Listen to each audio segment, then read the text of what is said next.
This is a great turnout. I want to let you know I've been to county budget hearings, and usually it's just myself if I show up, but usually the only person in attendance representing citizens is Bruce Patterson. So this is an amazing turnout. I'm so happy to see your interest in this and what information John Berry is going to present to you, and I'm very encouraged by your presence. Thank you so much for coming out. Without further ado, here is John Berry, who's put together this interactive presentation. I believe he's going to encourage you to participate, raise your hands, ask questions, and as always, the Union County Watchdog Association can be reached through email, info@unioncountywatchdog. And thank you. I look forward to talking with you. Will we be limited to 5 minutes? I'm not going to throw anybody out. Oh no, not me. So I'm sure everyone will. You won't have to be limited to 5 minutes. You won't. You're welcome to speak here and share your thoughts. John? We have sharing in kindergarten. All right, I think everything's going to be working fine. Like anybody from the county here, or I can't count? Oh, employees. Just Yes. no freeholders. Okay. Yeah, this will be interactive in that you can't really mess me up. I've got slides. PowerPoint is a great little tool. We can pick up any time. I'll just go to the next slide or we'll go back to the slide. So if there's anything that you want to comment on, question on, feel free. If you want to raise your hand, that's fine. Because it's not going to throw me off much. And I know this stuff. So, it's going to help me. Feedback is going to help me. I'll learn things from you because, you know stuff too. So we'll learn stuff from each other. Now, we'll start by a report. Just a couple weeks ago, the Center for Public Integrity released a report, and it said New Jersey had the lowest risk of corruption of any state in the country. And in thinking about this, I think there's some truth to it, in that the amount of information I was able to get is amazing. I've only been looking at this for a few years, but campaign contributions, check registries, I know everything that's spent, audits, everything's out there. It's just a matter of looking at it. What I would say is, like, if you had a department store and you put cameras everywhere, then there wouldn't be corruption, thievery, that sort of thing. But the thing is, when you spot somebody stealing, you really have to do something. You can't just have the camera there because people will become immune to it. Yeah, it's out there, but if it's out there and let's say a government steals open space trust money to do for the current fund and nobody says anything, they'll continue to do that. So there will continue to be corruption. So even though you could see it, and all the slides you'll see plenty of what I deem as corruption. It's blatant, but it goes on because nobody steps up and says stop. Oh, okay. So we start here. Good. This is on taxes and debt. So basic, and this is in the handout at the back with real numbers in there. From 2000, the total taxes were 150 million. In 2012, they'll be over 300 million, 303 million. Probably closer to 300. They'll work some deal and they'll cut it back a million or two and say they really did a great job. But it's going to more than double. This is the regular county tax. Now the budget is probably going to be 500 million, somewhere in that neighborhood. But because there are really three sources of revenue the county gets: taxes, grants, which because the income tax in New Jersey has to be dedicated toward property tax relief, the state gives them a lot of money because they have to spend that income tax money. And whatever the county gets from running the golf course and other stuff, that all adds up to about $500,000. But for the important thing for us is 300 million. That's what it's gotten to. It's doubled over since then. Now here's something you may not know about. There's also an open space tax, which came in 2001. to buy open space. They bought $9 million worth of property in Summit. They bought a bunch of open space. And the voters actually agreed to this. And it's based on a percentage of the value of each. I mean, you pay taxes based on 1.5 cents on each $100 of assessed value. That's why this goes up, and then around 2009, property values dipped. So, and they're probably still going to, that's why the open space tax, it amounts to currently $10 million, $11 million. So that is also a county tax, $314 million that we're up to. And here's a tax you probably don't know about. According to whatever, NJSA 54.4, there's an extra little bump up the county gets each year. Each February 15th, the new assessments that came in the prior year, the municipalities have to pay them for that. And again, it amounts to about $1 million, but it's stunning. There's no reason for it. The county puts it in what's called non-budget revenue, which is just, you know, kind of a slush fund. It's not something they account for. You won't see it in the budget. But every February 15th, there's an extra little check. This year, you see it in the audit. You can't see it in the budget, but in the audit, there's this page, and this thing here is added taxes. So these are your regular taxes, these are your added taxes, this is your total, well, that's what's due at 12/31/10. So the added taxes are just a little something, it's like a tip. That's like another $1 million. Why they have it is, it's amazing. I mean, it's just a way to squeeze money out, nobody notices it. And in theory, since assessments are going down, this should be a negative number. I mean, they should be paying something back, but that's not the way taxes work. They'll take whatever they can get. Okay, now, I only know Union. I haven't done much of a detail on all the other counties, but I was curious to see, you know, what these other counties were doing. And the only place I could look at the audit, and that's the audit and the budgets. Audits were kind of hard to find.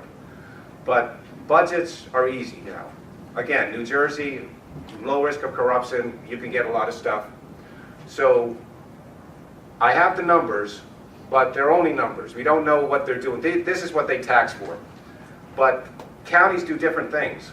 Like if you were looking at a percentage of population, the highest tax counties would be places like Cumberland and you know, down south, where the counties do a lot of stuff. I mean, they have the police force that they don't have over here. So that's not a good comparison. They do different things. But this is as good a comparison as I can come up with. These are the 7 highest taxes in 2012, based on their current budgets. Middlesex supposedly did their budget, but Middlesex has an awful website. It's impossible to find. I sent a letter asking what it is. It's probably 330, but they're in that ballpark. But if you notice the big ones, Essex, Bergen, Middlesex, much higher than Union, but they have a lot more people than Union. And they also have the equalized value, much higher than Union. And I did this at the last freeholder meeting. I told them there is one county that is worse for taxes, and that's probably Passaic. John, what does equalized value mean? All the property you have within a county, everything that's taxable. And they just thought this up. They were so there wouldn't be variations. They take the 3-year average of all the property. And that's been coming down. That's why, let's see. Actually, I looked at Middlesex, 109. Middlesex is currently at 102, but they were 109 2 years ago. They take the 3-year average. Okay. So, and everybody went down across the board. It's what your house can go for, what the value of the property of your businesses there. Everything's all lumped together, and that's how taxes in the county are split anyway, just based on your relative value. So, like I told them, Passaic. John, that's the equalized value using the equalization formula, or this is pre-equalization formula? No, this is, well, you have to equalize. I mean, this is after the After equalization. the equalization. Yeah, because different counties value the things in different ways, so they have to figure out a way that's fair. Got it. Not that it always comes out fair. It always seems like places like Summit and Westfield have much higher values than a place like Elizabeth or Plainfield. So that's beyond me, actually. I mean, how they actually work that, I don't know if there's anybody who really knows outside the people who are doing those numbers. I don't know if anyone who's actually checked. Honestly, they do look unreasonable. I mean, when you look at all those things, that Bergen is so much higher than Essex, but you know that's something I don't want to go to now. I mean, look at all the properties, and yeah, that's something I just take on faith. Okay, so here Passaic looks like the worst county on taxes, just based on these raw numbers, and maybe Passaic does more. Who knows? Now the other thing is debt, and this is fascinating. I mean, to me anyway. I rank them by the debt statement. That last column, on everybody's budget, this is what they pay in debt. And we'll get more into this later, but if you notice, Essex has 326 net debt, but they're paying 99 million, which doesn't seem to make sense. But the leases through the Union County Improvement Authority don't count as debt. Why? That's why Union County is doing a lot of these leases. And you don't have to remember this now. We'll come back to it. But Essex looks like they're doing something bizarre. Essex County built like this Disneyland deal around South Mountain Reservation, where they have this golf course and all that. It looks like they did it through debt. And Essex is probably the worst county in debt. Now, the others are kind of close. Union takes a drop down, and there's a reason for that. Union goes down to here, and they're a little below these guys, even though they have around the same. They have more debt. That's because this number includes $180 million in bond anticipation notes. That's not paying the principal. That's going out there and getting a bridge loan. And $182 million is unprecedented. Nobody else does it. And that, when they started doing that, you could see they were scrimping for money. Because the reason you have bond anticipation notes is you think that the interest rates on long-term bonding are going to go down. Now, nobody thinks that, but they passed this because they wanted to save on their debt. If they had actually bonded, this $44 million would probably be like $55 million. And how are they going to come up with that? With taxes. So there's this gimmick that keeps Union debt lower than these other ones, but it's a bond anticipation note, and it's bad finances. It really is.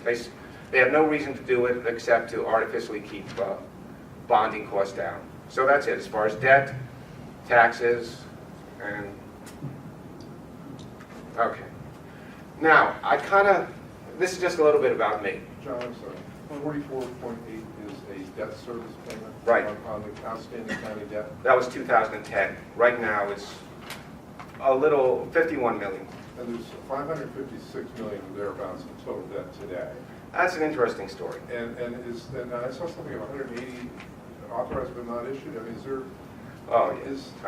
What is the difference between those two numbers? Yeah. Well, it's not a difference. It's included in there.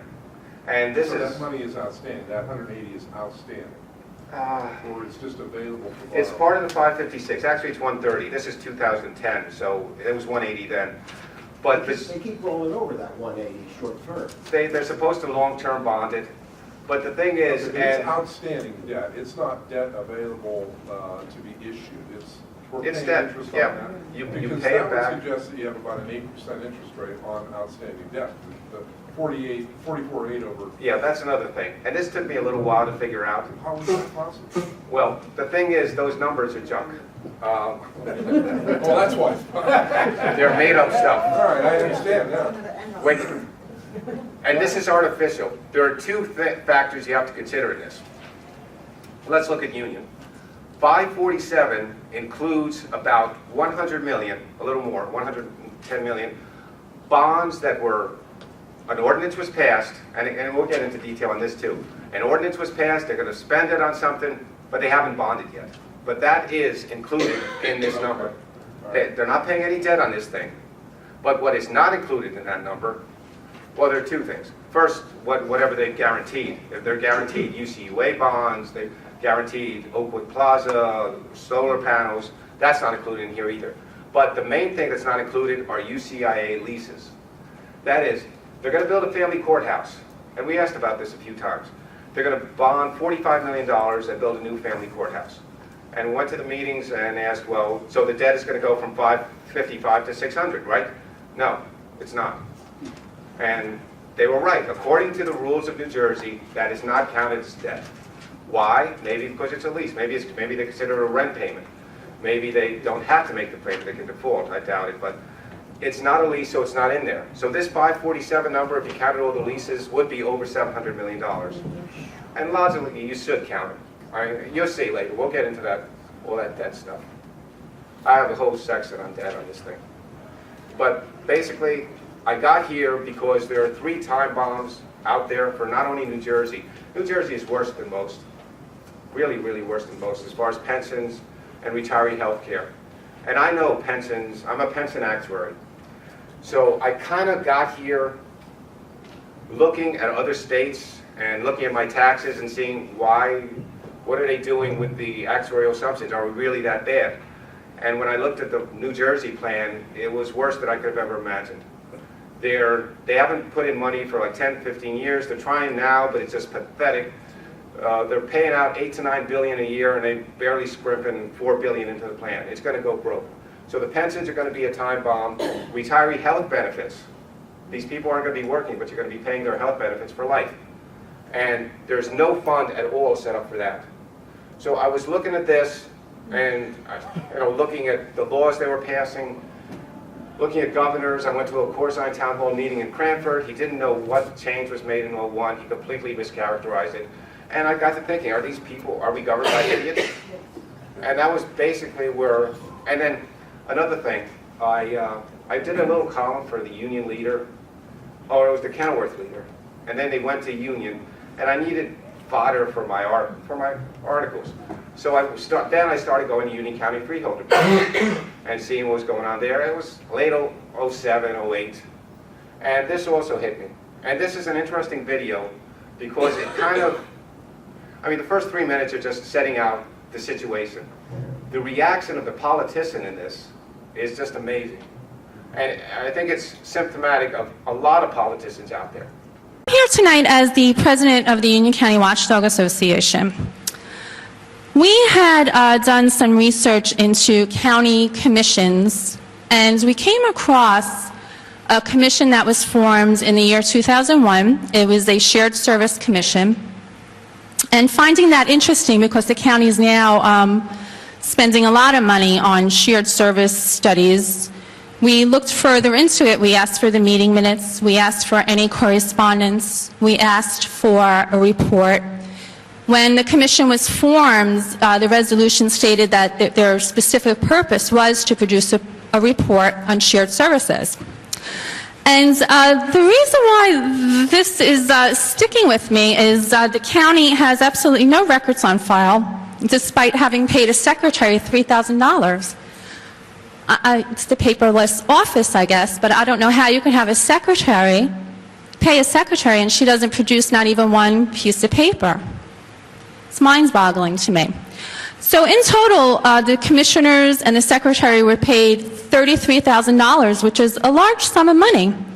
And I did come here the last meeting, or it was like, what did I say, June, and I asked Commissioner Jorn, who was on the commission, he was paid $4,500, that maybe you can jog your memory and give us some idea of what that money was, spent for. Did you guys meet? Did you produce a report? Is it lost?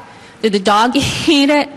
There should, any government expenditure should be done with transparency, and it should be documented. So if you can give me any feedback, I also had a letter to the editor published, and it went unanswered. So if you could, tell us what that money was spent on, I'd appreciate it. Well, I don't know. It's 10:30 at night. I'm not going to debate back and forth with you at this time of the I'm not asking for a debate. I'm not looking for an argument. I'm just asking what that money was spent on. I don't even recall, to be honest with you. You don't recall? No. Okay. Well, it's interesting.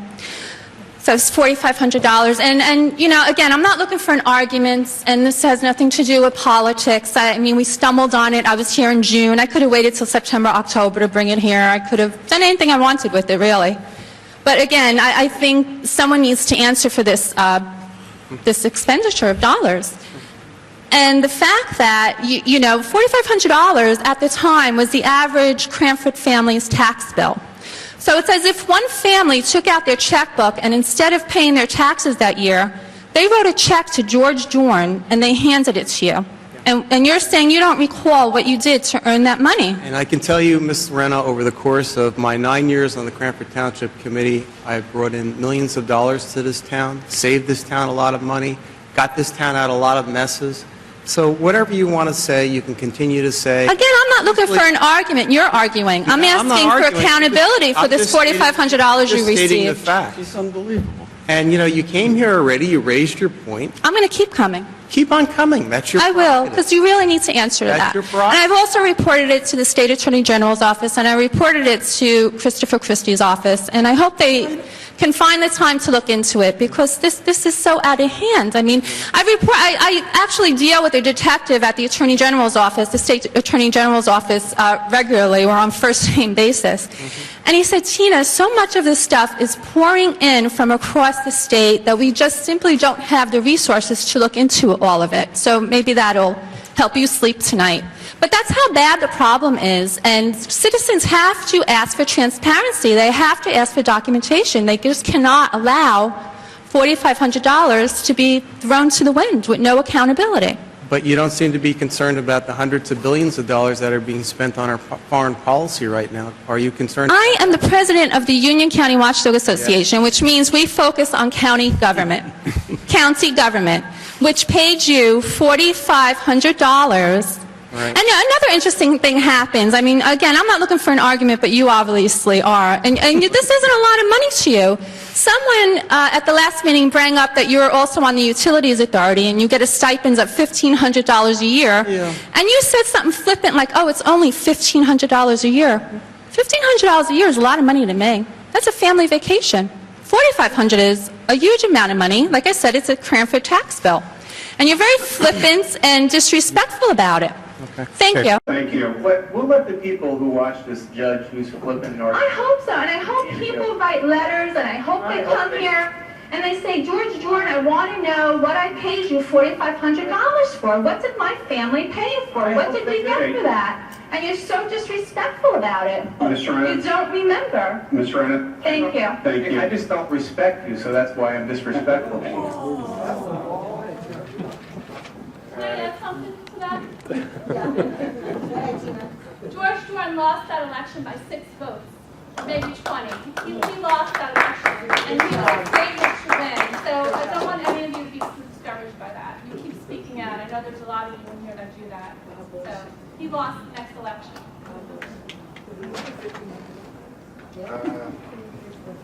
Yeah, these are the other people. That kind of hooked me in that the point there is it's obvious, no rebuttal. Yeah, I did it, I took it. What are you going to do about it? And, that actually frustrated me. Now, the 3 points he made are, he did all this other good stuff. Now, he's been out of office for a while, so maybe Cranford is in a lot of messes and they've lost millions of dollars by him not being there, but, I doubt it.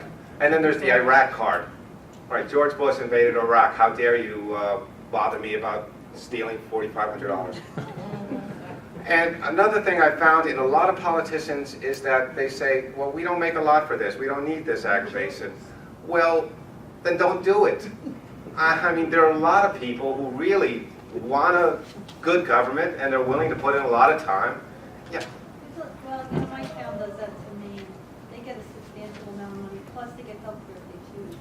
And they say that it's a part-time position, so I ask if it's part-time that they do their jobs, so they don't oversee the whole town. But also, you get a town like Madison, where my husband works, they don't take a salary to council. So that's my rebuttal to them, is that there are towns that don't take salaries and don't take health care, and yet they're in a much better shape than like something like my town. I mean, there are towns that do not take salaries, and that's a good rebuttal to these people. Well, it's not necessarily a rebuttal. I mean, there's good and bad. I found from what I've seen, the local level, by far the best politicians. As you go higher, you get some real idiots, and this is in the pension field. We I have mean, been in union then. oh, Union. Union is the core of the corruption for Union County. Okay. But the thing is, there are good people out there who want to do the right thing, and they don't mind the salary. Some of them are even embarrassed to take a salary. They just want to do what's right. But then there's this other crew that says, I'm only getting 2,000, 3, whatever it costs. I deserve more. I mean, those are the guys you have to get out. And, okay, those are my points here. So it's frustrating. And this is where I started off. Now, this may be a little difficult to hear, but soon after I saw that video, went to a couple meetings, I actually confronted, went to the town hall meeting, and this is me here. Coming to my left. Thank you. John Burry, Kenilworth. Hey, John. Hi. By the way, on shared services, if you care to read, Union County funded us a study in 1999, and they came up with nothing. I've got a summary here if you want to read it. 30,000 went to a bunch of connected Democratic politicians. My question is on, oh, you want it? Sure. Well, I got more copies. I'll try to be one of those connected ones, but if we can come up with shared services, we'll work at it. But my question is on pensions, the state pensions. Cranford, I'm talking about the Shared Service Committee. I have a little report. I did a little letter in the Union Leader, and I said, I told him 30,000 people, $30,000 went to connected politicians, and then I just gave Corzine the thing. And oddly enough, he gave it to a guy named Javier Inclán, who's doing this thing, and yeah. So I gave it to Corzine. Nothing happened. I kind of thought something, but the guy he gave it to was a bag man for the mayor of Gutenberg, and he left soon. He left the Corzine administration soon after. So, and Corzine, when he took it, was kind of flippant about it too.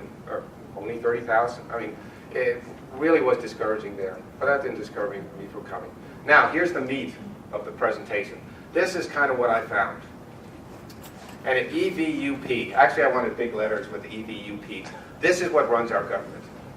And it's campaign contributions. When I look through, I went through a lot of years, but I'm just focusing on 2010. The people who give to the Union County Democratic Committee, and I also looked at the Republican Committee, being fair, both sides. The people who give to them get back a lot, $50 for each dollar, $100 for each dollar, some even more. So, and these are the people, main categories. Well, there are the regular givers, the guys who go to golf outings and just give a little because they're friends, whatever. But the big time money comes from EVUP. E are employees. This is, I just looked at one group, 2010, Union County Democratic Committee, but these guys pop up year after year. Yeah, this guy's kind of familiar. You might know him. That's County Council, that's Finance Director, this Delia. I'll pass that. Public information. Oh, okay. That's the head. These are department heads, pretty much, all of them. Joan Wheeler runs Runnels, and all these people, they're at the freeholder meetings, and they give their little 300 for the general election, for the primary. They give their little bit. Now, I also, like I said, I checked the Republicans. Total Republican contributions from employees to the Republican Committee. Now, why employees? Not only the $300 contributions, but they also get campaign workers, selling lemonade outside of events, making phone calls. They also have friends and family. 3,000 employees have people who want them to keep their jobs and all. So that's a good voting block. And there's the public contact. Like I play basketball with a guy who knows Marabella, says he's a nice guy, so it's word of mouth. If I know nothing about county government, or when I go in the voting booth, all I hear is this guy who works for the county thinks this freeholder's an okay guy. So all that adds up to employees being probably the most significant group that keeps, well, this Union County freeholders in place anyway. Now, the second group are the vendors, and this is by far the easiest to understand. They give money, they get a no-bid contract. And some of the big ones, well, not big ones, these just appeared.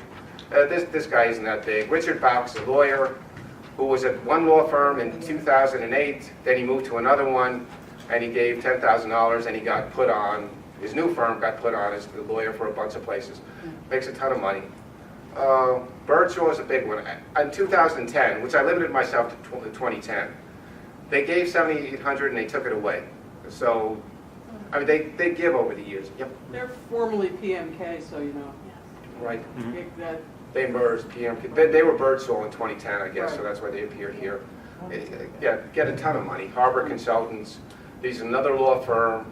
And oddly enough, in 2010, Love Hope Strength, which is the charity, they gave $100 to Democratic. They probably aren't, but who cares?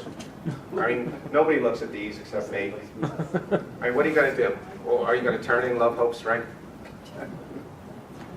John, you know, a funny thing, the names don't really change year after year. It just keeps coming back. Back in 2005, I did a review of accounts payable vouchers, check registers.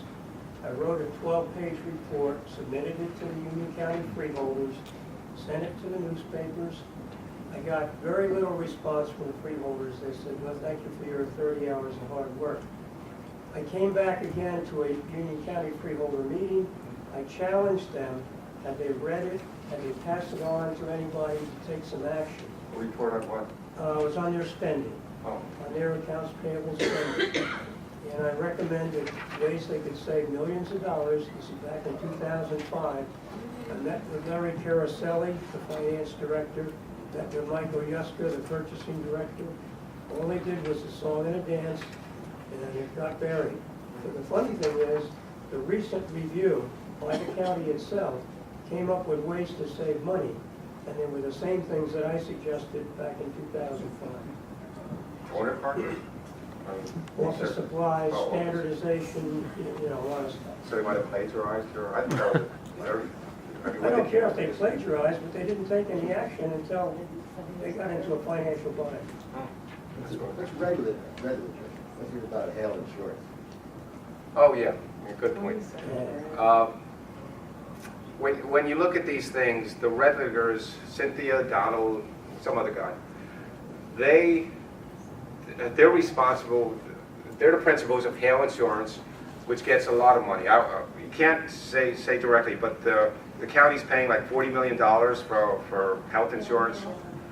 And that's not only for the current employees, but again, these retiree health care. They're getting a ton of money, and they pass a resolution every year saying, yes, we will use hail insurance, and they will not charge us anything. But the premiums, or the commissions on this must be huge. We probably don't even have access to that. I don't know if you can get it anywhere. But they do contribute a total $27,000 to the Union County Democratic Committee before, and they're regular contributors. So that's pretty basic. When you look at the vendors, they give to the campaign committee, and that's why it's probably going to be difficult for the county to get into the state health plan. I mean, not difficult physically getting in, but difficult making the decision to give up $27,000 or whatever they're up to these days. So, and again, Republican committee, nothing. Going all the way back, no vendor to the county has given to the Republican committee. There have been employees, current employees, who give 85, there was this guy who's still an employee, because I really looked, I really wanted to find an employee who gave to the Republican committee, or any Republican. There are Christie, well, there are Dakotas, who we'll get into later, who give to everybody. But if you look at regular employees and county vendors, they're just missing. They just don't give to Republicans, because there's no reason to. So these are the lawyers. Oh, these are new guys. Weber Dowd, Craig Dowd is, I don't know their experience, but they started giving like about 4 or 5 years ago, and now these are the counsel for the Union County Utilities Authority. And you'll see their fees pretty soon. And Birdsall, Claremont, they have this big truck outside Galloping Hill. I don't know if that's the sign there. But they gave $500 a couple of years ago, two $500 donations to freeholder campaigns. And they got the deal to help build Galloping Hill.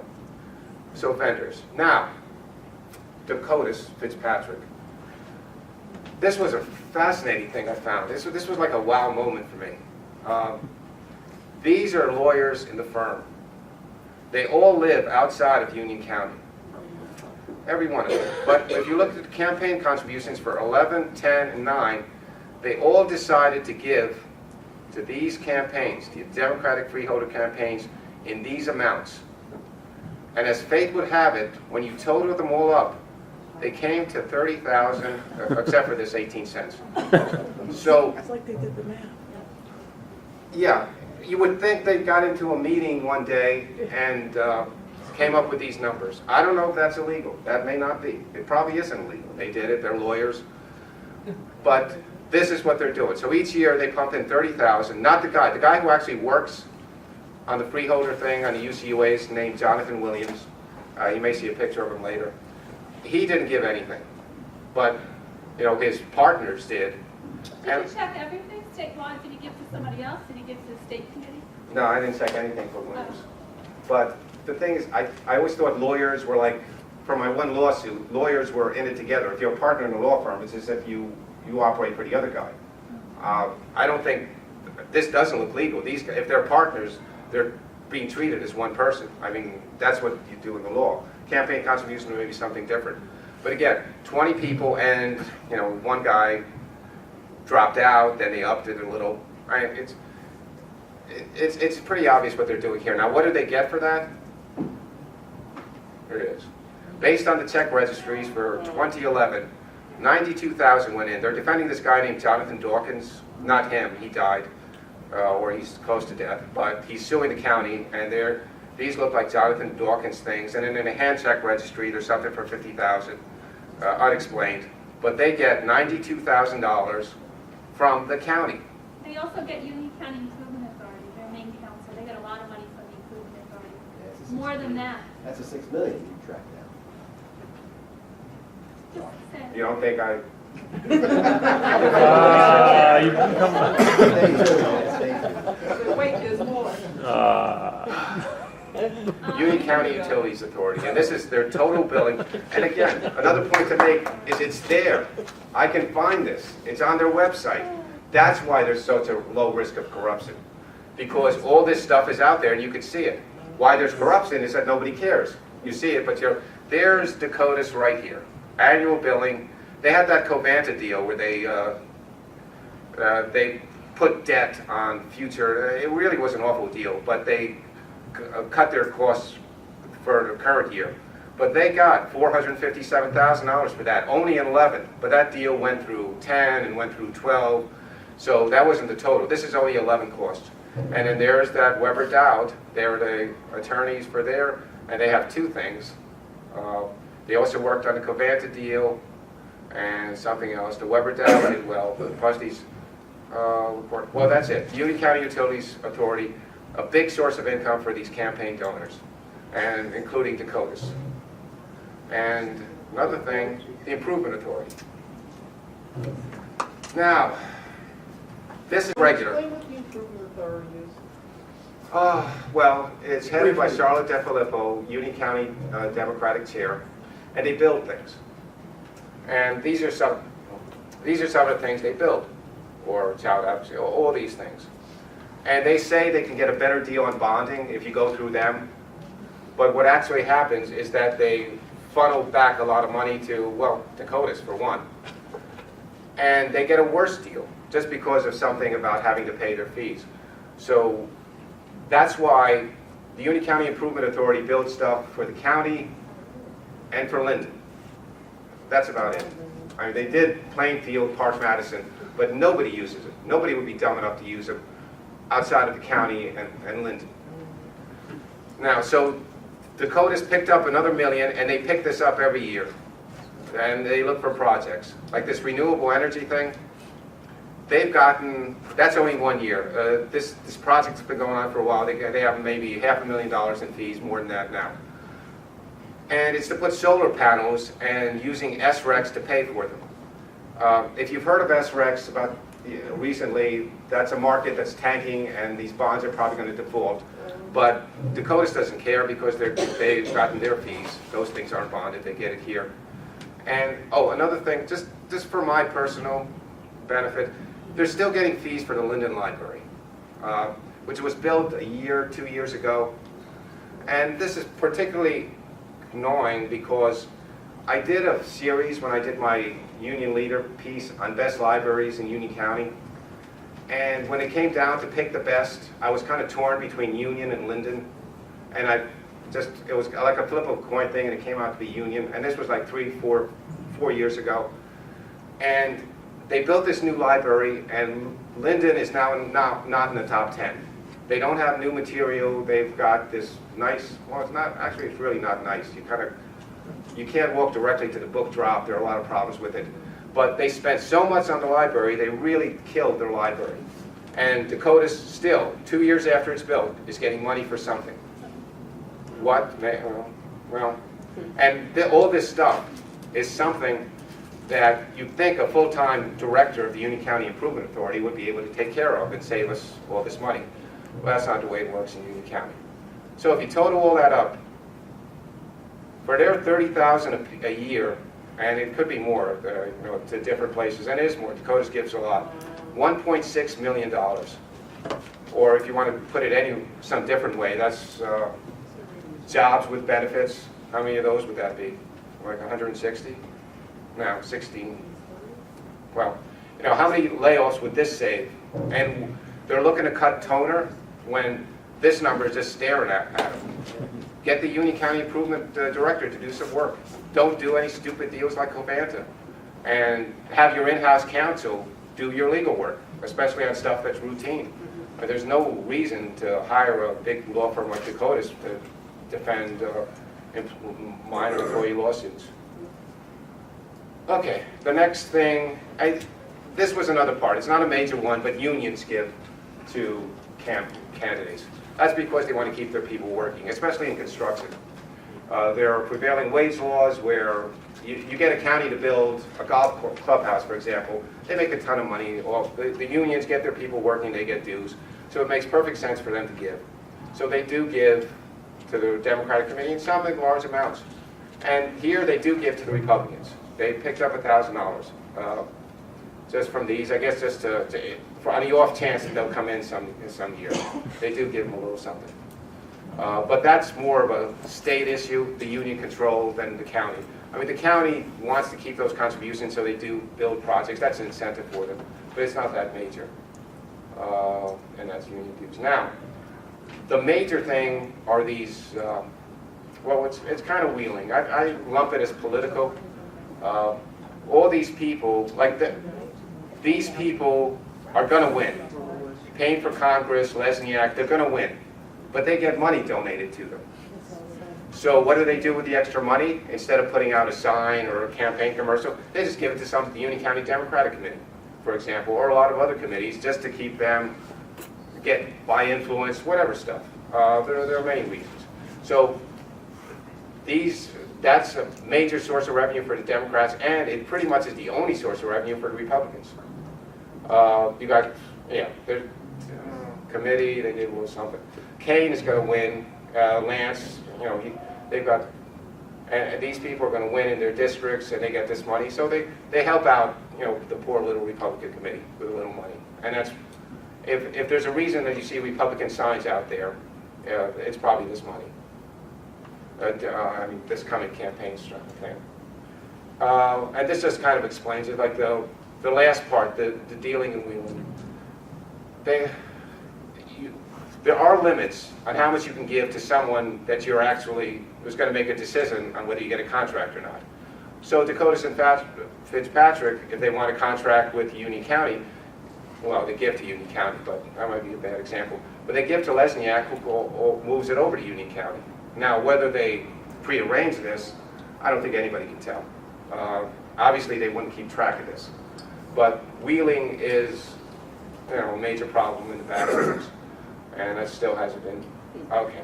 Now we get pretty much to the heart of the presentation. These are the people they have to do, EVUP. This is an example of satisfying an E, the employees, making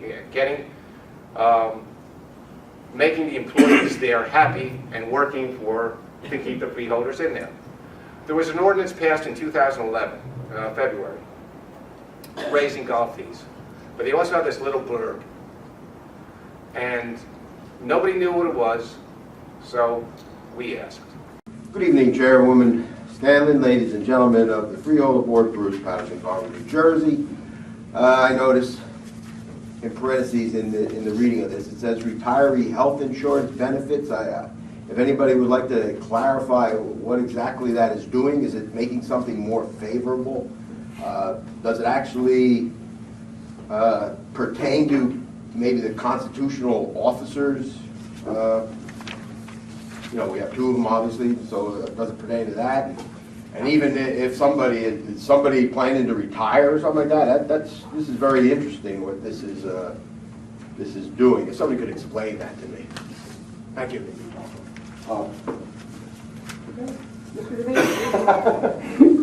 Thank you, Chairwoman. The intent of this is, as you know, we've had many negotiations with unions, corrections unions, law enforcement unions, Council 8, and in exchange for a number of years of zeros, of the existing membership, we have provided, in exchange for 0% increases on salaries, health benefits for life for existing members, not new members that come on at subsequent dates. Our exclusionary employees have now gone, including 2011, some have gone 3.5 years without a raise, and we thought it fair to bring them in line with what we've been negotiating with the unions, and this ordinance does not apply to constitutionals.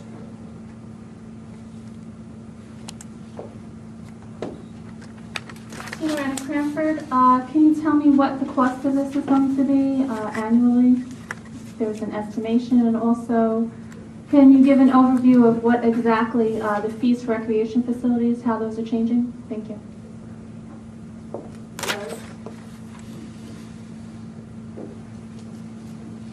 Director Carasoli will respond to that question. Those questions. Bill, the Chairwoman, through you. The costs associated with this are currently being evaluated. We're in the process of receiving an actuarial study to determine exactly how much the zeros, how many zeros would actually equate to the total cost associated with this. And then what we'll do is, as we've done with the unions, we will set aside an appropriate amount of money in each of the respective budgets in order to offset this cost. Madam Chair, and Larry, maybe I can add to this if I'm mistaken or misspoken, please correct me. But in the past, the actuarials have shown that 2 zeros has been more than sufficient to cover the past unions, and that the reason we're doing the actuarial here is more for planning purposes for the future, and that we're confident that the 3.5 years obviously would be sufficient. Yes, we are confident that those 3.5 zeros would be sufficient, but as we've done with all of the unions, you know, it's appropriate for us to have these actuarial studies in order to determine what the actual cost will be, and then correspondingly how much we would be setting aside. All right, thank you. Are there any further questions with regard to the committee assignment?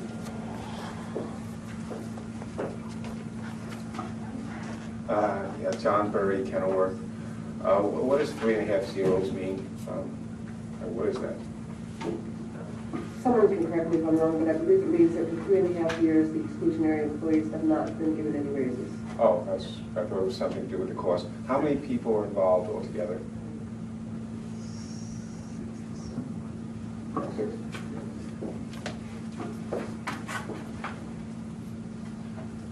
I believe it estimates to between 600 and 700 total employees that are affected.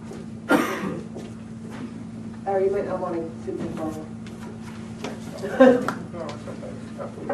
And the last thing is how would this, well, first of all, the actuarial study, you could get actuaries to give you anything you want, I guess, don't go by that. Especially in this field where health benefits, it's completely in flux. What will Christie's proposal to have 30% of their benefits being paid? I guess that's going to go through. I mean, he's going to embarrass people into passing that.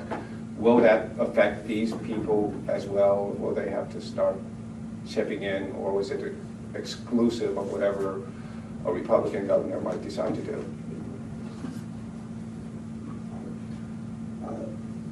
Through you, Madam Chair, Anything that goes through the legislature, similar to the 1.5 contribution last year, would impact employees.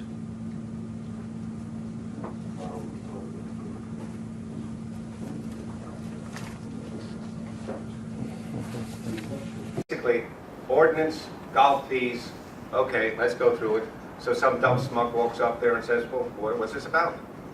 And then it turns out that it's either a $50 or $100 million giveaway. And it's just stuck in there with golf fees. The other thing was, they didn't know. I mean, you couldn't prepare for that.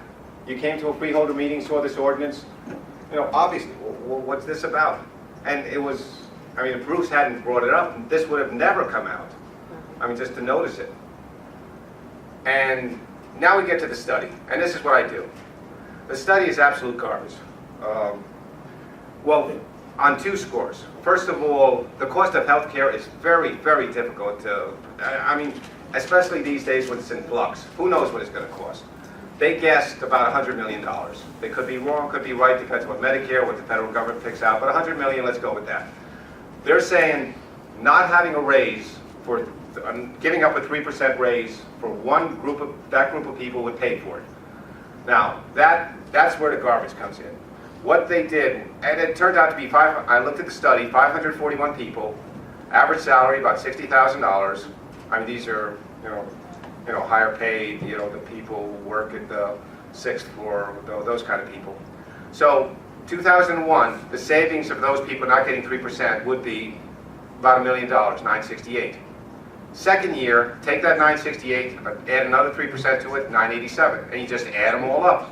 Until the 26th year, you'll be saving $2 million. Now, what's wrong with that?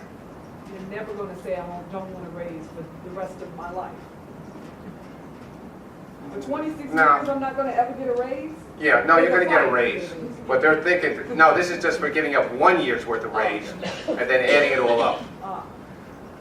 Now, this is something that that is so obviously simple that it's... Well, you get 3%. Yeah, well, that's the raise they say they gave up. In 2011, this county was saving $968,000 because they didn't have to pay these people the extra 3%. And then they were saying there'd be another 3% raise, but it wouldn't be on this part, so the base salary would come down and they would save all this money. But the thing is, and the absolutely stupid part of this is, and it's either the actuarial company or the freeholders, if this was actually the case, if these were their savings, then the cost would be zero. That is, if all these 541 people were still there in 26 years, they wouldn't be retirees. They wouldn't get any retiree health care. But, and this goes into, you know, having actuaries who are out there to do this stuff. They only had this, apparently they've been doing this for the other unions too. This is fallacious reasoning. It's actually criminal on the actuary's part to have done this. I mean, and when you give this kind of garbage to any group, you kind of know they're going to accept it. I mean, if I were to give this study, I would have absolutely no respect for the person who was reading this. Because I wouldn't give this. I mean, this makes absolutely no sense. In theory, if you're going to do it this way, the second-year number should be decreased by all those people who leave and take retiree health benefits. And in the 26th year, that number would be zero because everybody would be retired. So, and, you know, I had to look at the report a couple of times and, you know, what must they think of the freeholders to have provided them with this kind of garbage? And over and over again, because they were just looking to justify giving those health benefits. Hey, John. So take it at face value. So without doing any analysis, even if 2 million is right, it's inconsequential in the context of. Well, no, the 2 million's wrong. If these people, I'm just saying, take it for face value. Even if you do that, it's still a bizarre trade-off.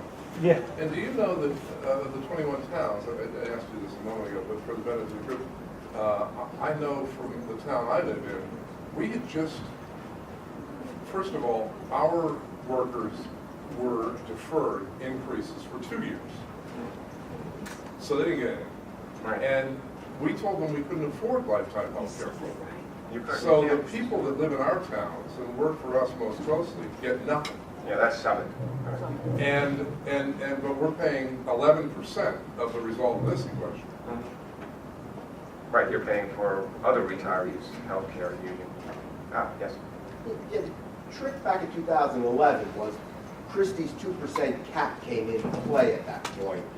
And so they had to force a lot of costs outside the cap. And one way was this health insurance. So they were able to trade off the 0% raise, which would be inside the cap, to the health cost, which was outside the cap. And that's how they were, that's how they got around that Right, percent cap. and they're doing more. It's also the debt. Christie's cap was useless in a lot of, people who want to raise taxes, and they just find different ways to do it. And here, Union County, what they're doing is lifetime health benefits, plus bizarre thing they're doing with debt. That you see later. They're massive debt, yes. You know that last year, I think it was last year, he gave the cap, he looked good with the cap, but he backdoored the pension. So what he did was he told Altown and other towns, but Altown was increased from 11 to 29%. We now had to pay from 11% to the state, 29% as a town. Nobody ever heard about it. The town told us about it. And then I had asked my husband, he said the same thing happened in Madison, went throughout all the towns. He backdoored the pension. So because he was allowed, we're allowed that leeway on the pensions and healthcare, so he makes the town's cap, but then he goes back and says, you're gonna have to pay more on the pension towards, as a municipality. Well, the pension is a whole different issue. Personally, I think property taxes should be doubled because to pay for the cost of pensions. That's the actuarial side of me. And so, the games they're playing are just a whole new, that's a whole different presentation. I can go on for 2-3 hours on that. But anyway, this may be hard to hear, but it's only 30 seconds. So Lawrence Caroselli defending the giveaway of $100 million.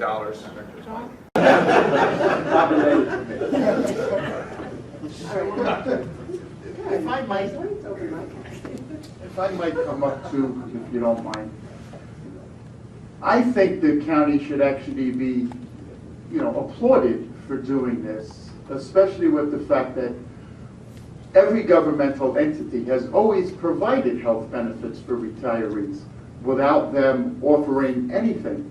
The county has been ahead of the curve, and in my opinion, we're doing something where we're actually receiving something from the employees for them to obtain health benefits upon retirement. Historically, the county has only provided about a 50% subsidy towards health benefits. Now we're giving them health benefits upon retirement, but they've given up at least 2 years worth of raises, and these non-contractuals will be 3.5 years worth of raises. So I think the county should be applauded. I happen to be old. Do you think that they understand any relationship between decisions that they made a year ago and layoffs that 280 people lost their job? It's like these two things are unconnected with one another? Right. No, it's only connected when that affects them. And Lawrence Caroselli retired 6 months later after he made that, or 3 months after he made that comment. Actually, I think he had health benefits before. He did. He had lifetime, all department heads and the prosecutor and whatnot had lifetime health benefits. Yeah, and it wasn't, they had lifetime health benefits before. It's just that they were paying a certain percentage of it. The county was picking up like 41%, and now it's going to be 100%. And he lied about that every other county. That's just absolutely bizarre. I was looking at some of what it's Monmouth County does provide health benefits. He believes that. That's the problem. He may not have looked. I mean, they don't look. They don't know anything. Because Monmouth County does provide benefits for their retirees, but they make them pay 100% of it. So effectively, they do nothing. And every other county, 100% for life, that is a huge, in this period where health benefits costs are going up 10%, that is a massive giveaway. But it's done. You have a question? Yeah. It said that he likely had those benefits. Is there a way to figure out whether or not he did? Oh, he does. It's just an issue whether he got them in this new round or the one before, like 3 or 4 years ago. And any department heads got them before. So he was kind of giving it for staff and all those people. And there's a limitation, like you have to be there 25 years, but you get them. And, well, no study has really been done of the cost. The study that came out was just, but 100 million is a good guess. And it was just stuck in there. And that's, you know, Lawrence Caroselli, who is probably the villain of the piece. He's the finance director, and he was also doing these things with debt that are bizarre. That is rating trust funds and the like. And again, 50 million I put in there just to be conservative. It's probably more. But no, this is what we're dealing with, and here, now we get more numbers. Oh, before that, this is vital. I mean, if you want to know why New Jersey is messed up, this is important. New Jersey is one of the last states, really, who has not adopted GAAP accounting in their local audits, and it's very non-transparent. It's very different, but I think it would be a very good thing for governments to convert over to what's the national norm, and it's been for quite some time. You know, just an observation. Of course, you know, the state government is on generally accepted accounting principles. Local governments, you know, from my experience, has had this issue bounce up every 5 or 10 years, and they keep dismissing it. God knows why. I think there's not been enough push to do it. And I suspect they're going to stumble on the way they've been doing it in local governments. Not the correct thing to do, but that's what it is. Okay. So no GAAP, no real accounting. They do whatever they want. And that was the most difficult thing about reviewing an audit. There's non-budget revenue. Who has stuff like that? And it's supposed to be unexpected, but it really comes up year after year. So that was at Rutgers last year, where the pension symposium was about the bad state of New Jersey. There were a lot of politicians. Sheila Oliver was there. The room wasn't full, but there were a lot of Hey, John, what does GAAP stand for? The Generally Accepted Accounting Principles. Apparently every state does it. Everybody in corporate, I mean, you don't follow GAAP in the private sector, you go to jail. New Jersey, the state does it, localities, whatever they want. And Public service unions, though, are specifically exempted from that requirement in the original legislation that was drafted. Oh, for GAAP? For GAAP. They didn't need to use the same accounting principles as the private sector. It's specifically in the legislation. Any reason that you can think of? I've been asking that question a lot. Now, the Fitz guy here, just happened to be there, was accidental. I was there, obviously. I didn't take that's off their website. But I attended that meeting, and as it happens, earlier, the county bonded two bonds. A bond anticipation note, $130 million, or $100 million, and another $80 million in regular bonding. And they went to Fitz and literally bought AAA rating, AAA plus. They paid $20,000 each, total of $40,000 for that rating. There was no reason for it. I looked at what they provided Fitz for it, and all I found was a bad OPEB memo. There really was no backup data. And we'll get into OPEB. OPEB is retiree health benefits, and that's another thing the auditors actually are falling down on. So Fitz got $40,000 just to say Union County is good. They didn't really do that. I was there, and I asked the question specifically on Union County. Now, there were no microphones for the audience, so this will pick up with the guy. I don't remember the exact wording, but this will be him responding. Not the correct thing to do, but that's what it is. Yes, ma'am. I can't speak specifically or know specifically about Union County, but I think it is difficult in New Jersey to decipher versus other states, but you can to some extent, and to the extent that there's uncertainty, that can be factored into the rating. In the case of the AAA, it clearly there was not enough gray area, or there was enough information and being able to find where the money is and the resources and how they're doing from year to year in terms of just performance and budget and how they're reporting the results to be comfortable with that rating. He's just making stuff up. Obviously, he wasn't prepared for the question, but he got $40,000 out of it, and that's all that matters, whether it's a good rating or not. Now, Relative to debt, Is it true that they can not borrow to fund current fiscal year obligations, but they can the following year's obligations, or? No, there are rules for bonding, like it's got to be for a period of 5 years, or different stuff is different rules. And we'll go into actually the rules are on here, I mean, about a bond ordinance. I don't expect you to read it, that's why, if you do want to see this stuff, it'll be on countywatchers.com in pieces. Like I'll do a blog on each part of this, the employer, the vendor, EVUP, and all that stuff. One of them is how to do a bond ordinance.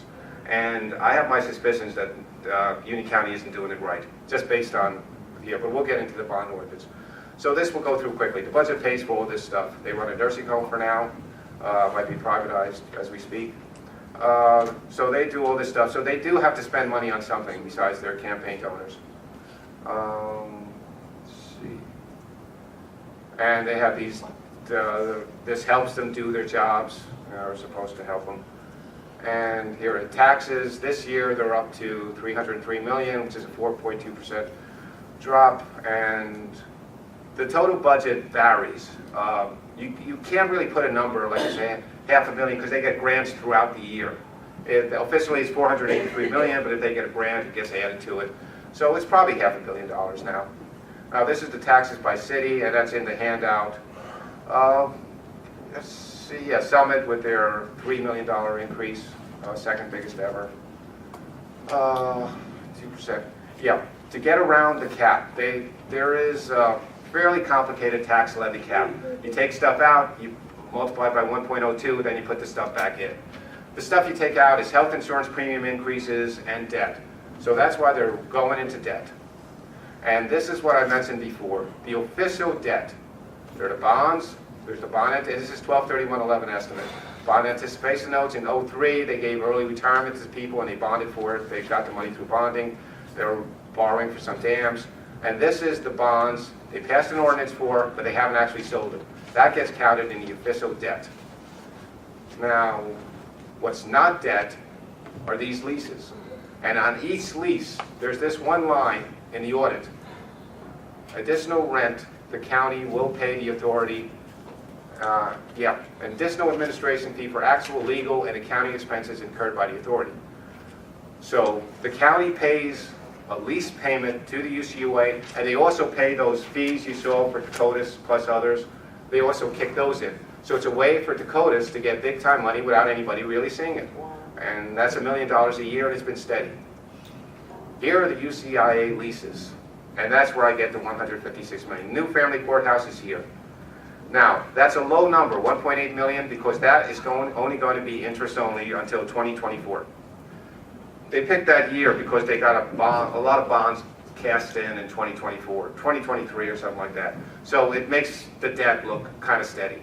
2024 is supposed to be a drop in the borrowing cost, the debt service, but this is going to pop up, the family courthouse, whether they need it or not. But this is all the leases, and these things, Park Madison, correctional facility, this is how they're going to manipulate. They're trying for 2012.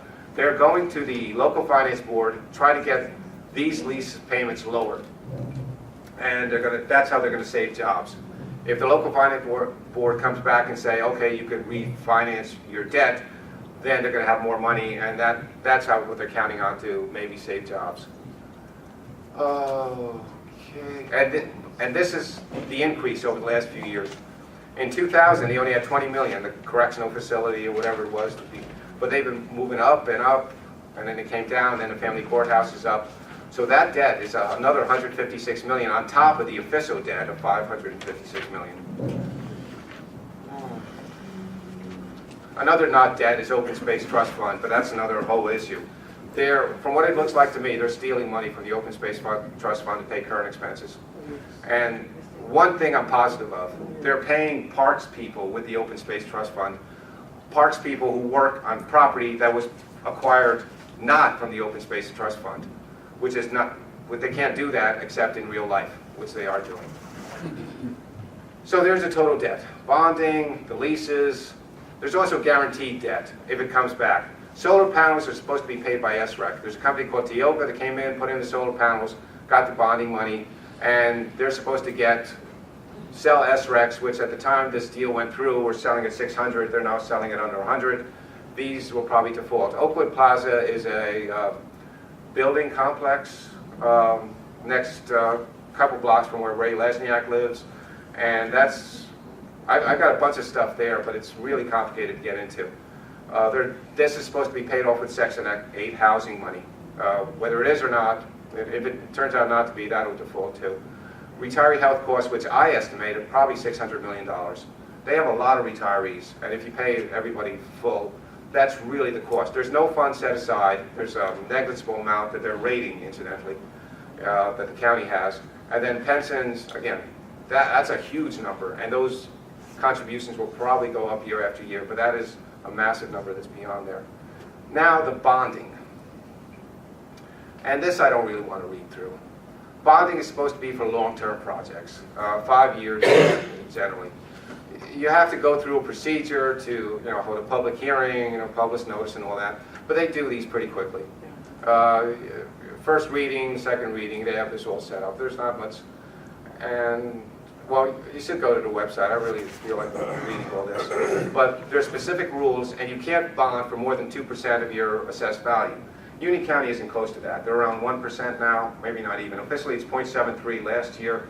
But as the value comes down, like the equalization value back in 2001 to early 2000 was $43 billion. It's now 70-some, 6 billion. If that goes back to 43 billion, then they're getting close to that 2% if the equalization, and they continue to bond. So that could be an issue. But right now, no county is really close to that 2%. But property values sink. Union County might be the first one there. Now, tracking a bond ordinance. And this was another difficult part for me. When you bond something, and these guys apparently are very good at estimating. Like they figured the county website refurbishing that would cost $136,000, and it came out to cost $135,993. It's almost like magic. And these bond ordinances, you set aside something for culverts, whatever, and you're supposed to spend from there. And I asked, but when you do these bond ordinances, and you appropriate, let's say, I don't know, $35,000 to buy a fire truck or something, do you have to report to anybody, to the local finance board or anything? Because I'm trying to trace this, and I was looking for something that, because some of these go back years, decades, actually. Is there a filing that's done with the government or anywhere or anything internal that ties the ordinance to what you actually expended? Something, hopefully, that can be open. That was it. I was just curious on that. Okay. Director Taylor, can you talk about the workflow of that?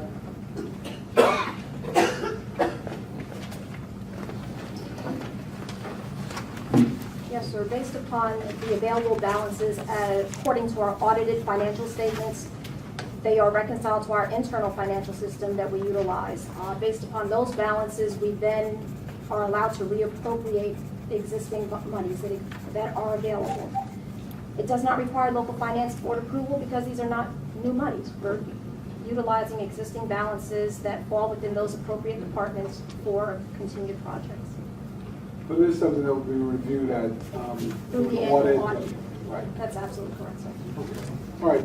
I hope that helped, Mr. Berry. Thank you, Director Taylor. Yeah, that didn't help. Okay. Let's look at one. Oak Ridge Golf Course. There was an ordinance in 1998. As of 12/31/2000, which is the earliest audit I looked at, they still had $2.9 million in there to do. These ordinances are usually like improvements to buildings, a lot of replacing culverts. Here they are specifically improving Oak Ridge Golf Course. So over the years, they included them in bond anticipation notes, and they got the money to do this stuff, and apparently they put all this money in. Oddly enough, in 2009, they used $1.1 million, but 2009 is when they gutted Oak Ridge Golf Course. So it looks like they spent some of the money they appropriated in 1998 to destroy Oak Ridge Golf Course, which, some people might consider an improvement, but generally, and they're left with $200 in there. Now, are they keeping track of this? That was my main question I want to bring out. Did they actually expend $702,000 exactly for that bonding? Is there anything out there that shows a reconciliation? And, yeah, there's the Oak Ridge Golf Course. No. And Music Fest is a perfect example. And I would think, the records on that are bizarre. They think it cost $300,000, it cost $1.2 million when they closed it down. There was absolutely no oversight of this project. And it's not like it's a very difficult project to oversee. You give a couple contracts to a couple acts, you got UC PAC. They messed it up completely. They didn't know how much they were spending. And officials in Union County are pulling the plug on a controversial music festival. News 12 New Jersey's Walt Kane is in your corner, and Walt, apparently some interesting updates to share. Yeah, a couple of them, Brian. We begin in Union County, where the annual Music Fest is no more. The county announced it is canceling that annual event. You may remember there was so much concern about this festival and what it was costing taxpayers that the county prosecutor conducted an investigation. Thousands of music lovers turned out each year for Union County's annual Music Fest, but the event was costing taxpayers big bucks. As I told you last year, thousands of dollars in cash changed hands for things like parking and beer, but the county had no receipts to show where any of it went. What happened with Music Fest is beyond the Music Fest itself. It's the way the government conducted the business of it. Tina Renna is with Union County Watchdogs, an activist group which had been complaining about Music Fest. She's glad to hear that following an investigation by the county prosecutor, Union County has decided to pull the plug. There was no accountability, so shouldn't exist. The prosecutor's office concluded record-keeping at Music Fest was so sloppy it was almost impossible to tell how much the county was spending. Union County Watchdogs estimated the cost at over $1 million, but the county manager at the time insisted that was nowhere close to the truth. In terms of the outside contracts that we had for Music Fest, it's about $360,000. It's not $1 million. But now that it's decided to cancel Music Fest, how much does the county think it's saving? You guessed it, $1.2 million a year. That's county record keeping. And I've got to go back to over there. So, Union County Music Fest, rather than being, an anomaly, they messed up, they were really paying attention to this. I mean, this was the county manager's baby. If that was the kind of, yeah. Can we stop at the Oak Ridge slides coming up shortly? Oh, okay. Oh, cannot. Oh, what am I doing here? Okay. Just wanted to ask, and maybe you know, what can be done, what can be required of the stewards of that money to actually account for that expenditure every year? If you come to the slide, it was like $700K one year, it was $1.2 million. I've never seen that kind of money spent at Oak Ridge. I've never seen improvements like that at Oak Ridge. The people who play that course have never seen those kinds of improvements. People who play that course, it was changed from a golf course contrary to state law. What can the citizens do? I mean, what can we do? If I heard BB correctly, Taylor say that if there was a balance left in a bond, that they were able to use it in any other spending, and not bond for that new spending. When she spoke, I didn't know what she was exactly saying. In the department. Oh, within the department? Yeah, I think you have to do some ordinance saying, like they did one recently, just to allow them to use it for professional fees, use something. But that really had to be spent on Oak Ridge. So within parks, so under Chuck Sigmund at the time, within parks, That's when what I you're got out saying of what it. she answered, they could redistribute that money as they saw fit. That money, there was never those kinds of improvements at Oak Ridge. And then they ripped it from the public. It's a park system. They ripped it from the public. It's historical use. Oh, I know now. Contrary to state law. Yeah, there were a lot of bizarre things. Like they built a dog park, but I didn't see an ordinance for a dog park. They said they weren't going to, but they did really build a dog park. For $600,000. Yeah, and they one bond anticipation note was for Oakwood Park in New Providence. They were going to buy that, but they never did. But they bonded $1.8 million. I mean, there are all these questions that are really very suspicious. But who do you bring them up to? What can we do? Well, the auditors, Suppley Clooney Company, they must be asleep at the switch, because year after year, they use the same auditors, and they don't challenge the freeholders on the numbers. They don't do active research on Yeah, well, actually, that's a perfect segue, because that's the next bunch of slides are all Supply Clooney. And I agree, they're awful. They don't know OPEBs, there's a lot of things they don't know, but they did come up with a whole bunch of stuff. They've been used since 2000. Since there's been an audit, it's always been a Supply Clooney audit that I've seen back in 2000. Monmouth County, for example, every 3 years you have to change. And they came up with a bunch of stuff too. And so I'm not saying that they're good, but you know, let's see, back in 01 and 02, apparently somebody was stealing from the Section 8 money, so that appeared there. I don't know what happened, couldn't find it. They wanted a physical, and this appears year after year after year. They wanted the general fixed assets. That supposedly was done 12/31/11. I don't know if it was or not, but it stopped appearing because I guess they told them they were going to do it. But that's over and over again. Open Space Trust Fund money, there was a snafu with that back in 06. Then we go to these recurring ones that are currently here. The housing voucher program, there's some problem with. They don't specify, but sub-recipients aren't anyway. So this is all things that Supply Clooney actually found. And again, 7, 8, and 9, same thing. Expenditure reports for grants. In 03, there was a payroll mess up. 08, payroll mess up. Somebody stole money from the park system. This actually appeared in the paper, so Supply Clooney probably took it from the paper. It was in the Star Ledger, somebody stole money. And then the payroll doesn't match up. Well, they want employee timesheets. I mean, this is kind of important for grants, because they're telling these people they get the grants for that we're using these employees to do this stuff. And they have no timesheets to back it up. So Supply Clooney is telling them to do it. Golf. They're giving Kemper, which are the people, the firm that's running the golf course, money up front. And then they're not supposed to do that. But who knows if they've stopped. And then Music Fest, they go into that saying, you know, making the point there's no but another point on this Music Fest is there was a division of internal audit that came into being May 09, and they were around. Richard Childs, who was there to pad his pension, was heading it.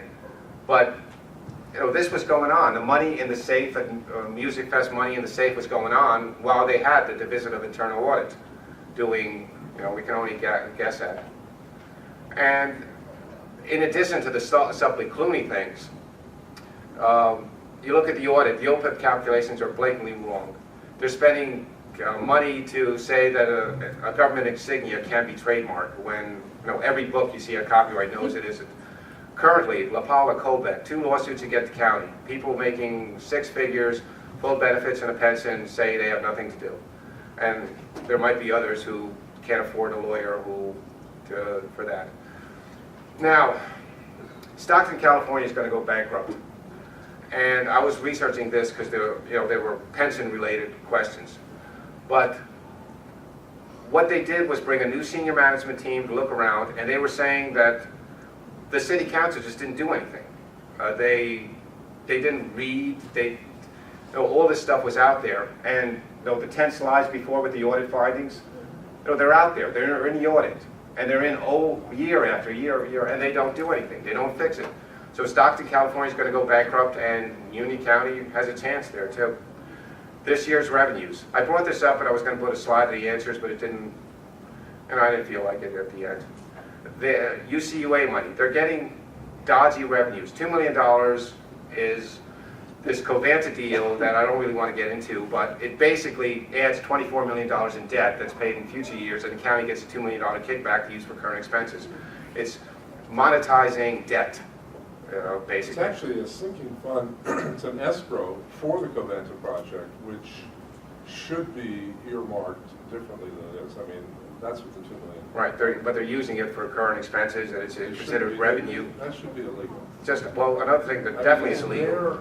As a security provision for the project. I mean, and this came up, I know, in City Council at Summit, and there was a recommendation made that we try and lock that into an escrow as opposed to general fund usage. It just seems logical. Yeah.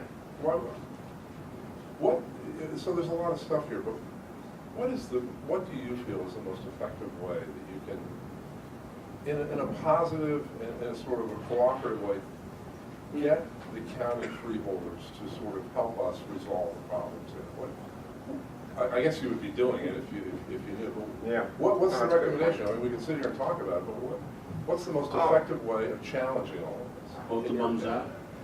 You have to vote them. Hold the county portions. No, you can't Well, vote. there's got to be one or two steps that would be Well, good stuff. moving in the right direction. Well, this is the right direction. I'm just getting it out there and questioning it. It would have been much worse, I think, without, well, mostly Team Renner and UCWA out there. I mean, the debt would have been 800 million or something. So that helps. Knowing this stuff, but it's a much bigger problem. And it probably takes the state to come in, maybe audit these completely, something Cleve's been doing for 11 years. That, I think, would solve the problem, and I feel better about it. The taxes might go up, but if some independent authority did come in there and look at the books, and they had to be honest about these But things. there needs to be a reason for that, though, right? I mean, so. There might be, this open space fund that they're taking money out of it. Okay. I mean, if I were Summit, that's what I would do. I would withhold the All open of it? space trust fund. Yeah, half of it. No, all of it. There are counties that are cutting it back because they're not buying open space. Like that other slide I had, they're using $3 million for current park maintenance. They've got a debt service. Their last open space, and I've got a list now that I haven't brought up. In the beginning, they bought the American Water for $9 million. They bought Gledside for $3 million. They bought a lot of properties. Total properties I was just looking at total $68 million, and they got $100 million from that space. Then there's $10 million that they spent for park benches and stuff like that. But they're holding on to that money, and they're not buying anything new. They're moving it right into current expenses. So I would say, some city, anywhere would say, we're not paying you the open space money because they're not using it for what it was legally supposed to be used for. And that's a very valid reason because they're admitting. The reason they're using it to pay for maintenance of property that was not bought through open space is they have a letter from an attorney. His name is Burton Zittimer. He works for Union County and he gets paid by the Open Space Trust Fund. So they have a letter from him saying you can pay people regular expenses from the Open Space Trust Fund. And you think if you looked at that it would Yeah, lead naturally to a But broader he doesn't have the review. authority to allow for that. Burton Zimmer, he doesn't have the authority to allow for that. Well, that's what they explained when they were questioned on their budget, that they sent a letter from him or fax from him to Trenton saying, this is our backup. We can do it. And Trenton did it. I think a lawsuit about the use of open space trust funds would be the first one. Huge. And it's Yeah. the only conversation they seem to understand. Yeah. Is find out what the laws are, hold them accountable as citizens of townships. Right. And I just got a couple little brief clips. Now, this was frustrating. It really was.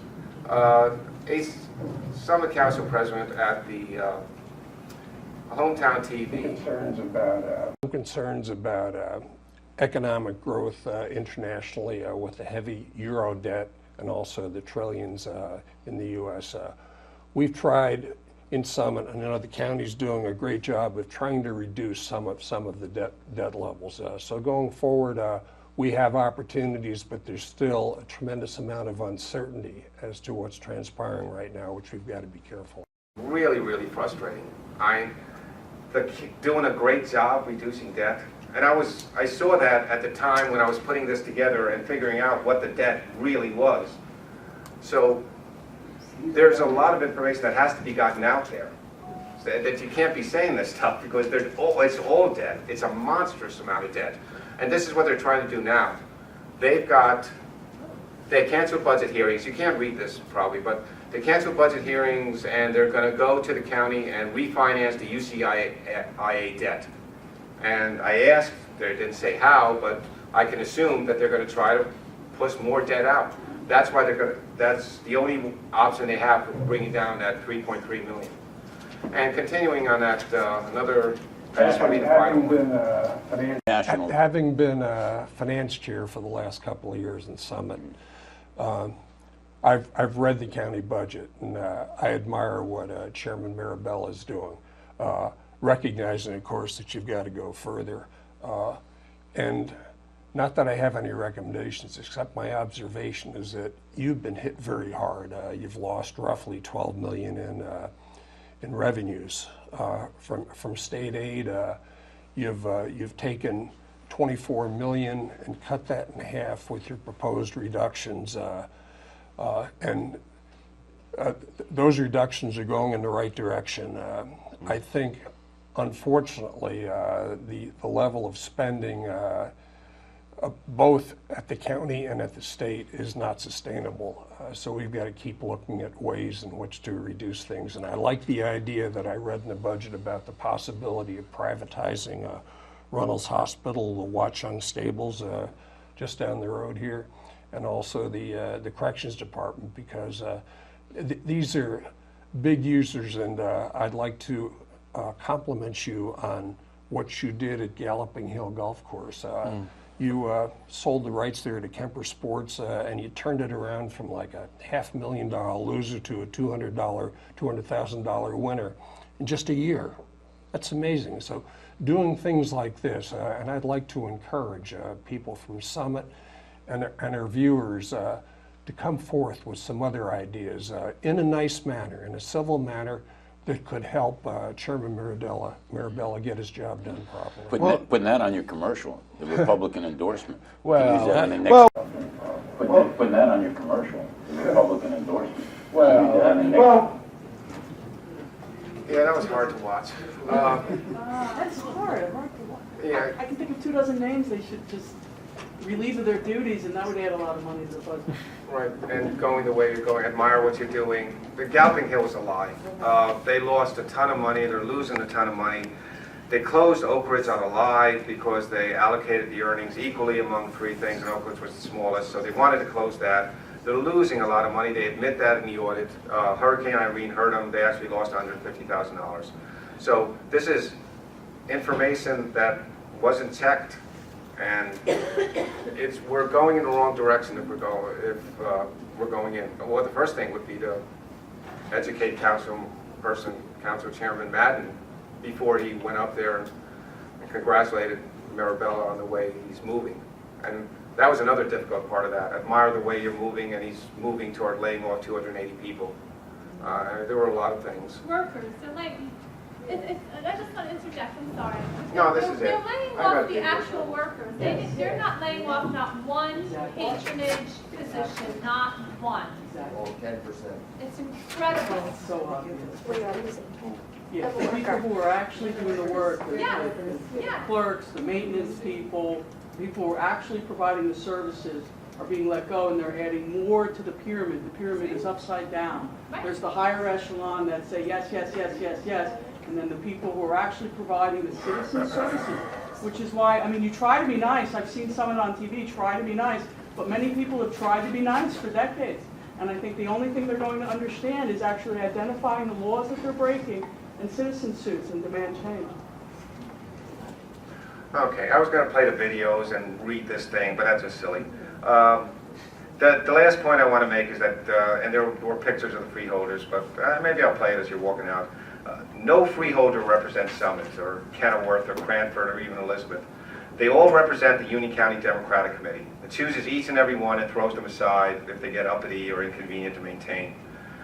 Workers making six figures with full benefits are suing the county because they're not being given any work. For years, the county has been running a music festival, allowed the county manager and selected employees and connected politicos to take exotic trips and throw an elaborate festival annually, all under the guise of helping cancer victims. Political donors get compensated with needless building projects and routine legal work as in-house counsel seeks to trademark government insignia and persecute perceived opponents. This has to stop. It will stop, but there'll be a lot of money pumped in before it does, a lot of wasteful money.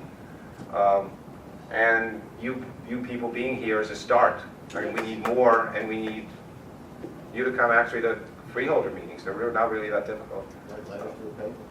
If that might help. But thanks for coming, and have a nice safe trip home.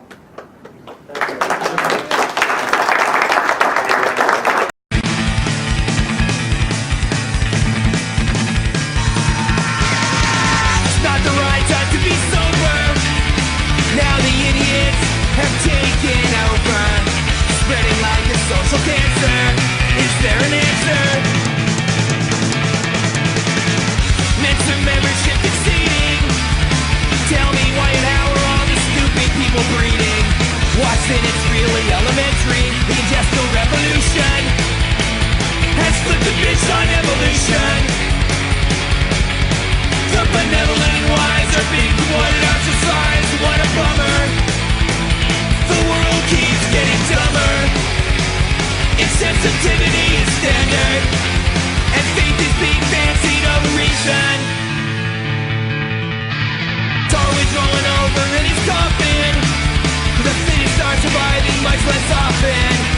Now everything seems to be reversing, and it's worsening. Someone flopped a steamer in the gene pool.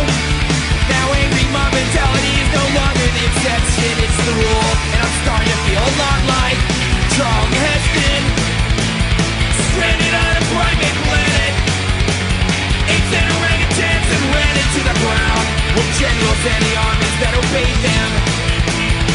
Followers following fables, philosophies that enable them to rule without regard.